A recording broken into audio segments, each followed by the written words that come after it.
India में एक YouTuber ने कब्र के ऊपर आग करने का सोचा, मुसलमानों की दिलाजारी करने का सोचा, मेरे रब को चैलेंज करने का सोचा और उसने एक कब्र के ऊपर खुदाई शुरू कर दी। और उसका ये कहना था कि मैं देखता हूं कि ये मुसलमान कैसे कहते हैं कि कब्र के अंदर अजाब होता है, कब्र के अंदर सांप निकल आते हैं, बिच्छू निकल आते हैं।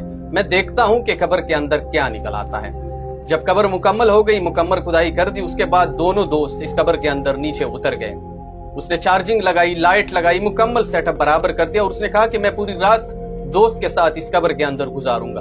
मैं देखता हूं कि इस कब्र के अंदर क्या क्या होता है।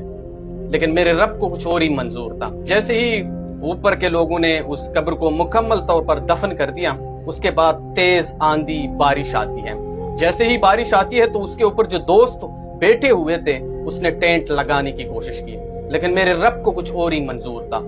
बहुत तेज हवा आ गई और वो उसी टेंट को उड़ा कर ले गए।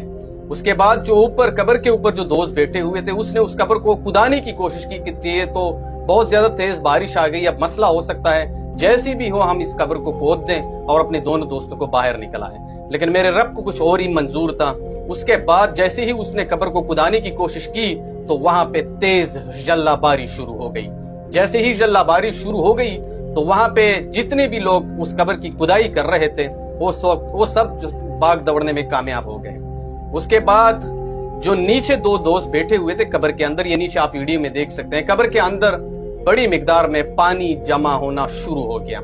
जब दोनों दोस्तों को समझ में आ गया कि ये तो कब्र के अंदर बहुत बड़ी मिकदार में पानी आ रहा है, हम यहाँ पे मर भी सकते हैं, उसने चीखना शुरू कर दिया, चिल्लाना शुरू कर दिया। लेकिन मेरे रब को कुछ और ही मंजूर था। वो कब्र पूरी तरह पानी से भर गया। उसके बाद ये दोनों दोस्तों को कब्र से निकाला गया। जब निकाला गया तो ये दोनों बेहोशी के हालात में थे और बेहोशी के हालात में इसको हॉस्पिटल मुंतकिल किया गया। जब वहां पे उसे मुंतकिल किया गया और दोनों दोस्त जब होश में आ गए, दोनों दोस्तों ने कलमा पढ़कर डायरेक्टली मुसलमान हो गए। मेरे इस वीडियो बनाने का मकसद और मतलब सिर्फ यही है कि मेरे परवरदिगार के फैसलों को कभी चैलेंज नहीं करना।